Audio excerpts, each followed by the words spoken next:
I watched him slide those keys across the polished mahogany desk like they were worthless. $240,000 worth of German engineering, and he tossed them toward me like I was valet parking at some discount car wash. "Take it," Michael said, not even looking up from his phone. "It's filthy. I can't stand looking at it anymore." That was 3 years ago. I was 24, working at Splash and Shine on Route 9, making $12 an hour plus tips that barely covered my gas money. My hands were perpetually pruned, my hair always smelled like industrial soap, and I lived in a studio apartment with a roommate who never paid her half of the utilities. My name is Ashley Chen, and I was the girl who got soap in customers' eyes and apologized profusely while they cursed at me. Michael Hartford wasn't supposed to even notice me. He was in his 50s, silver-haired, the kind of man who drove a midnight blue Mercedes S-Class and wore watches that cost more than I made in a year. He pulled up every Thursday at 3 p.m. like clockwork, always ordered the premium package, the ceramic coating, the hand wax finish, the interior detail. He'd sit in the waiting area with a coffee, reading the Wall Street Journal, completely oblivious to the world around him. But that Thursday in September, something was different. He came out to the lot while I was finishing the final rinse on his car, foam suds still clinging to the sides. Usually, he stayed inside. This time, he walked straight to me, hands in his pockets. "You've been washing my car for what, 8 months?" he asked. I froze. "Yes, sir, every Thursday." "You do a good job," he said. "Better than the last girl. Better than most people I employ, if I'm being honest." I didn't know what to say. I just nodded, gripping the hose tighter. That's when he told me about the car. His ex-wife had been demanding a second Mercedes in the divorce settlement, something about marital assets and fair division. He'd bought this S-Class specifically to spite her, and now he couldn't stand the sight of it. Every time he drove it, he saw her face. He saw the 5 years of lawyer's fees. He saw the house he'd lost, the business complications, the wreckage of his life. "You want the car," I said. It wasn't a question. "I want it gone," he replied, "but I don't want to sell it. I don't want her to know I'm getting rid of it. I don't want any of this to become another legal mess." He paused. "You seem like someone who needs a break. Take it, drive it, do whatever you want with it. Just get it out of my sight." I thought he was joking. I actually laughed. But he wasn't joking. He had the papers drawn up by the next morning. Here's what you need to understand about my life before that moment. My father had abandoned my mom when I was 3. We lived in subsidized housing in Newark. My mother worked 2 jobs, nurse's aide at the county hospital and night shifts at a 24-hour diner. She never complained, never made me feel like a burden, but I saw the exhaustion in her eyes. I saw her hands, rough and cracked like Michael's Mercedes leather, and I swore I'd never end up like that. I dropped out of community college in my 2nd year because we couldn't afford another semester. Not officially dropped out, I just stopped going and never went back. I told my mom it wasn't for me, that I'd figure out something else. What I figured out was the car wash, where at least I was outside sometimes and the pay was slightly better than fast food. I got my GED, applied to a few administrative assistant jobs, and got rejected from every single one. No experience, no college degree, no connections. So there I was, 24 years old, washing cars on Uri 9, living paycheck to paycheck, wondering if my mom was right when she said some people just aren't meant to have nice things. And then Michael Hartford handed me the keys. My mom cried when I drove it home. Not happy tears, scared tears. "Ashley, this is wrong," she said, standing in the parking lot of our apartment complex, staring at the car like it might explode. "You can't just take a car from a rich man. There's something wrong with this. There's always something wrong." "He gave it to me," I insisted. "He signed the papers. It's mine." "Nothing is ever free," she whispered. I told myself she was being paranoid. I told myself that Michael was just a generous person who didn't care about material things. I told myself that sometimes life threw you a bone, and you grabbed it before it changed its mind. I was tired of being careful. I was tired of being poor. So I drove that Mercedes to work every Thursday, and Michael would smile at me from the waiting area, and I'd smile back, and everything felt like it was finally starting to go my way. My mom's words kept echoing in the back of my head, though. Nothing is ever free. 3 months later, I got a call from Michael's office. Not from Michael himself, from his assistant, a woman named Karen who sounded like she gargled gravel for breakfast. "Mr. Hartford would like to meet with you," Karen said. "Monday morning, 9 a.m. His office in the Hartford building, downtown. Do you know where that is?" My stomach dropped. "Is something wrong?" "He'll explain everything Monday," Karen said, and hung up. I called in sick to the car wash. I drove the Mercedes downtown, my hands shaking on the steering wheel, my mind spinning through every worst-case scenario. Maybe the divorce wasn't finalized. Maybe his ex-wife was suing him for the car. Maybe there was something illegal about the transfer, and I was about to be arrested. I parked in the underground garage of the Hartford building, 40 stories of glass and steel and money, and rode the elevator to the top floor with my heart hammering in my chest. The doors opened onto a reception area so beautiful it made me feel like I was trespassing. Marble floors, modern art on the walls, a view of the city that stretched all the way to the horizon. Karen sat behind a desk that probably cost more than my apartment. She looked me up and down, at my dress from Target, my shoes from Payless, my obviously damp hair that I'd tried and failed to style properly, and gestured toward a door. "He's waiting," she said. I walked into Michael's office, and my entire life was about to change in ways I couldn't have imagined, in ways that would make my mother's worst fears look like a gentle warning. Michael was standing at the floor-to-ceiling windows, looking out at the city below. He didn't turn around when I entered. "Close the door," he said quietly. I did. Michael turned around slowly. His face was different than I remembered from the car wash. Harder, colder, like someone had removed the mask of civility and left only the sharp edges underneath. "Sit down," he said, gesturing to a leather chair across from his desk. I sat. My palms were already sweating. "I've been watching you," Michael said, and the words hit me like a physical blow. Not in a creepy way, professionally. "You've been washing my car every Thursday for 8 months, and in that time, I've noticed something about you." I didn't speak. I couldn't. "You're smart," he continued, moving to his desk and opening a folder. "You're observant. You notice things other people miss. You're reliable. You've never missed a Thursday, not once, even when you had the flu in November and came in anyway. And you're desperate enough to want something better." My throat tightened. "What is this about?" "My company needs someone," Michael said.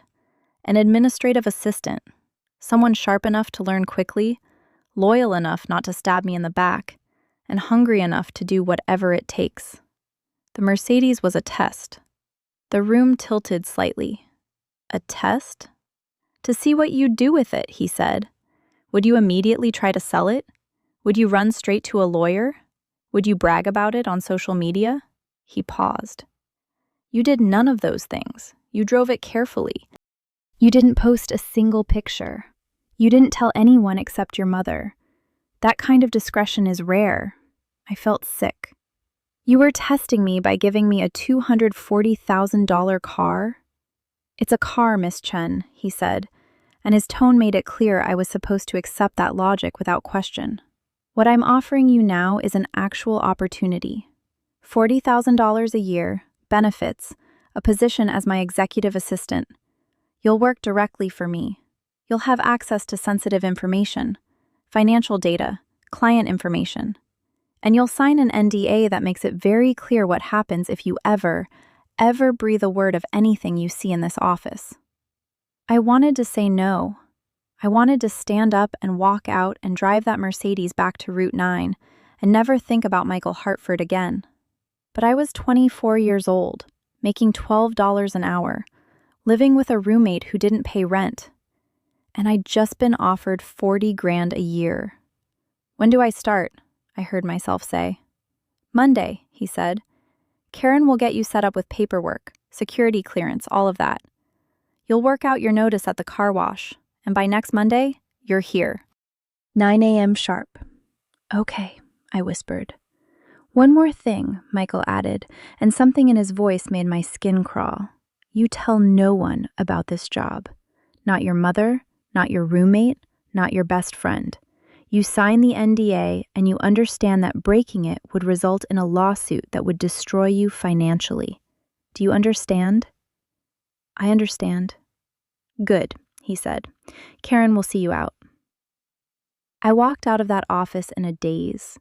The elevator ride down felt like it took an hour. When I got to the car, my car, the Mercedes, I sat in the driver's seat with my hands shaking so badly I couldn't get the key in the ignition. My mother's words echoed again. Nothing is ever free. The first week at Hartford Solutions was a blur of training. Karen, the gravel-voiced receptionist, showed me to a small office next to Michael's, nicer than I'd ever imagined, with my own desk and computer and a window that looked out over the city. The other employees barely acknowledged my existence. I was the car wash girl, and everyone knew it. Michael barely looked at me except to give me assignments, organize his calendar, take notes during meetings, prepare reports, file documents.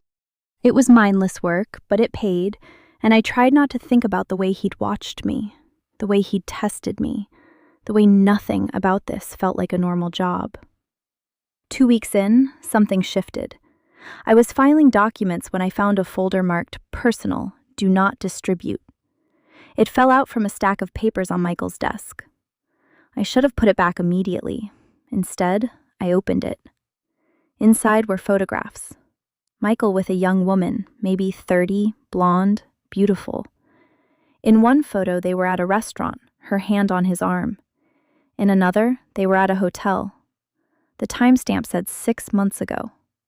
The same time he was supposedly devastated about his divorce. My stomach dropped. I quickly put the folder back exactly where I'd found it. That afternoon, Michael called me into his office. "Did you go through my personal files?" he asked. He wasn't angry. That was somehow worse than anger. "No," I lied immediately. "Don't lie to me, Ashley," he said quietly. "That's the one thing I won't tolerate. I can forgive incompetence. I can forgive mistakes. But I won't forgive a liar." I felt tears starting. I saw it by accident. It fell out." "I'm sorry." He studied me for a long moment. "What did you see?" "A woman. Photos." "Her name is Victoria," he said. "She's my girlfriend. And she's the reason my ex-wife is trying to take me for everything I have in the divorce settlement. Because apparently, taking pictures of me with another woman while I was still married is evidence of infidelity." He leaned back in his chair. "The Mercedes wasn't about the divorce, Ashley. It was about a preemptive strike. If I got rid of the car before she found out about Victoria, she couldn't argue that I was hiding assets." I didn't know what to say. "Here's the thing," he continued. "You work for me now. You see things, confidential things. And what you see, you keep to yourself. Not because you're afraid of the NDA, though you should be, but because you understand that discretion is how you become valuable. You're not valuable because you can file documents. You're valuable because you can keep secrets." "I understand," I said. "Do you?" he asked. "Because it sounds to me like you're having doubts. Like maybe you think this job is too much, or I'm a bad person, or you should run back to the car wash and pretend none of this happened." My heart was racing. "I'm not having doubts." "Good," he said, "because I have something I need you to help me with, something important, and I need to know that you can be trusted." "What is it?" I asked. "Not today," he said, "but soon, very soon. For now, just do your job. Keep your mouth shut. And remember, you're part of this now. Whatever happens, you're part of it."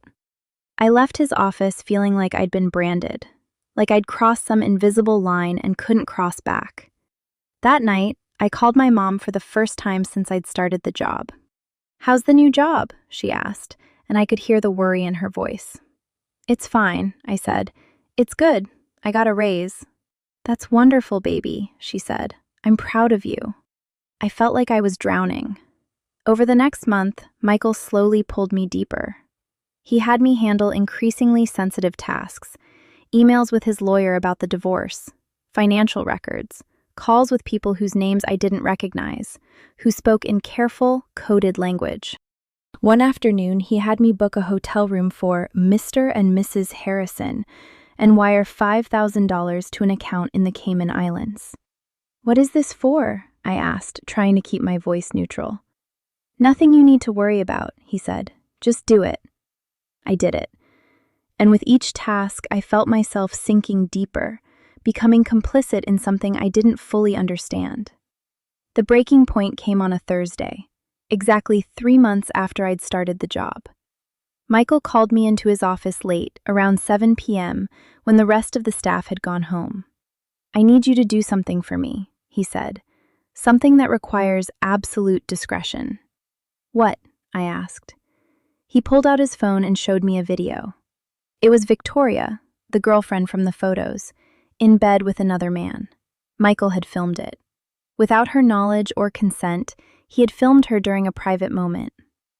"I'm going to send this to my ex-wife's lawyer," Michael said calmly.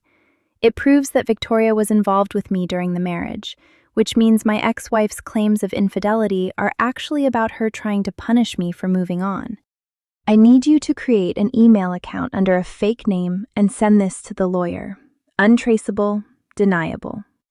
I stared at him. "I can't do that." "You can, and you will," he said. His voice hadn't changed. It was still calm, still reasonable, still terrifying. "Because if you don't, I'm going to tell your mother that you've been helping me hide assets during my divorce. I'm going to tell the IRS that you've been involved in financial fraud. I'm going to make sure you never work in this city again. And all of it will be true, because you have been helping me, and we both know it." I felt the floor disappear beneath me. He was right. I had been helping him. I'd signed documents, wired money, booked hotels, kept secrets. And I'd done it knowing, deep down, that something was very wrong. "What if I refuse?" I whispered. "Then your life ends," Michael said simply. "Not metaphorically, literally ends. You'll be sued, you'll be arrested, you'll be publicly humiliated. And your mother, your sweet, hard-working mother, she'll be dragged through all of it too. Is that what you want?" I couldn't breathe. The room was spinning. And I realized in that moment that my mother had been right all along. Nothing was ever free. And I'd just paid a price I could never afford to pay back. I sat in that office chair, frozen, unable to move or speak. The video was still playing on Michael's phone. Victoria's face, her body, his violation of her complete enough to destroy her trust, but deliberate enough to destroy me. "You have until tomorrow morning," Michael said, sliding the phone across his desk. "Create the email, send the video, and then delete all evidence that you were ever involved. After that, we never speak about this again." I picked up a phone with hands that didn't feel like mine anymore. "And if I don't?" "Then I make one phone call," he said, "to the FBI. I tell them you've been helping me launder money through the Cayman Islands account. I provide them with every wire transfer you initiated, every document you handled, every conversation we've had. I have recordings, by the way, of you saying yes to everything I asked. And I have a very expensive lawyer who will make sure that your mother, who, I've learned, also happens to be a legal permanent resident, gets deported right alongside you being charged with federal crimes." The room spun. "You wouldn't." "Try me," Michael said flatly.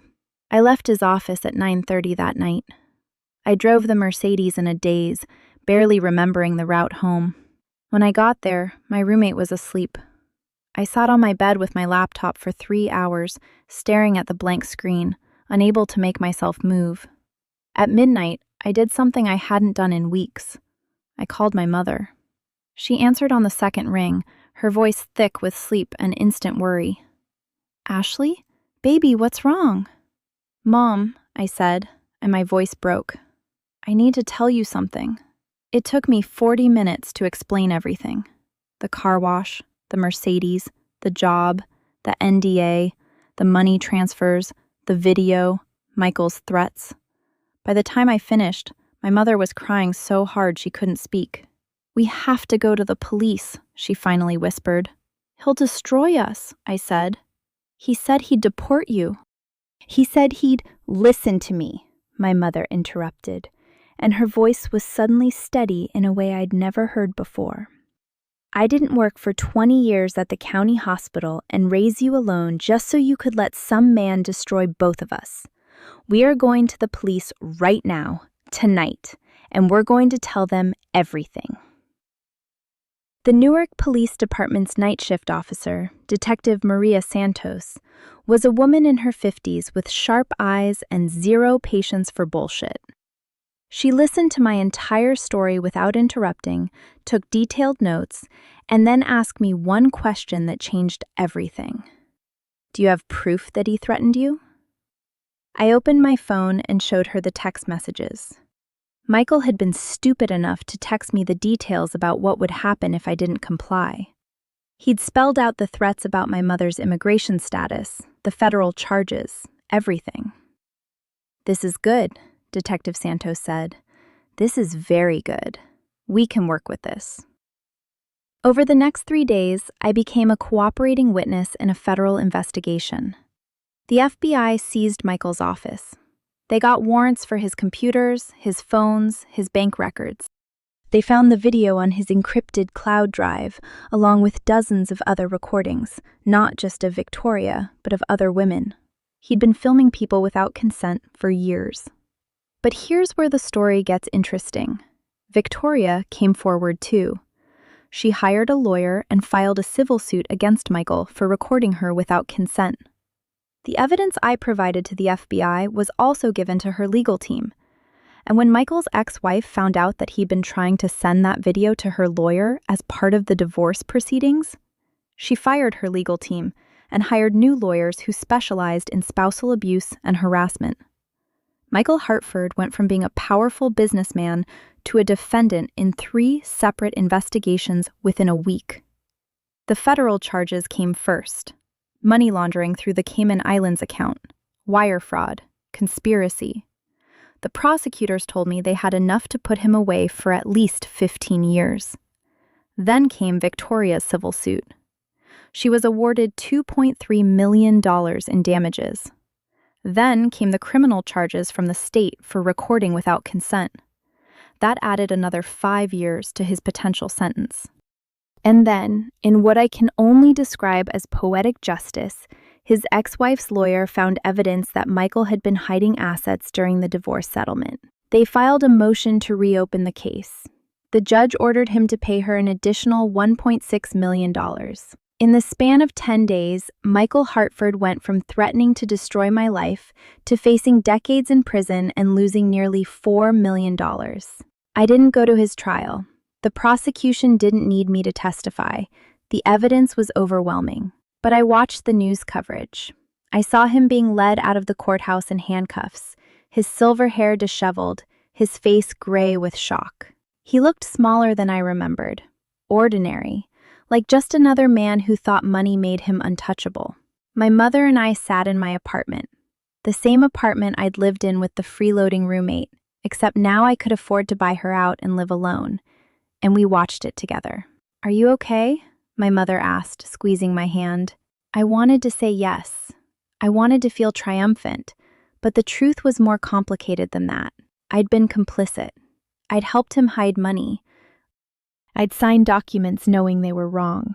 I'd just been threatened into becoming a witness. But that didn't erase the fact that I'd made those choices.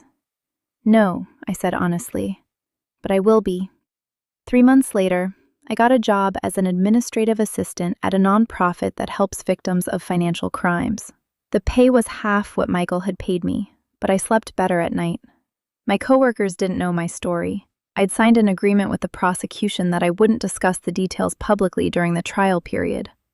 But I knew. My mother went back to school. She got her RN license, which she'd always wanted but couldn't afford.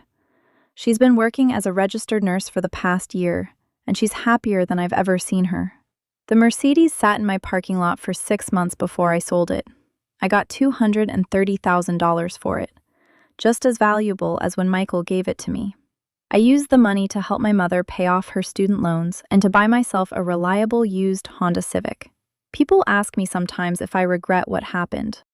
If I wish I'd never taken that job, never gotten pulled into Michael's world, never had to choose between my mother's safety and my own integrity. The answer is complicated. I regret the choices I made when I knew better. I regret not walking out the moment I saw that folder. I regret letting fear override my conscience. But I don't regret becoming someone who can't be broken, who can't be threatened into silence, who understands that nothing in this world is free, and that the cost of taking the easy way is always, always higher than the cost of doing the right thing. My mother put a plaque on her apartment wall. It's a quote I'd never heard before, but she said it's been her mantra for years. I am not what happened to me. I am what I choose to become. That's the real story. Not the Mercedes, not Michael Hartford's fall from grace, not even the money or the legal battles. It's the moment I realized that I had always had a choice, and I finally made the right one.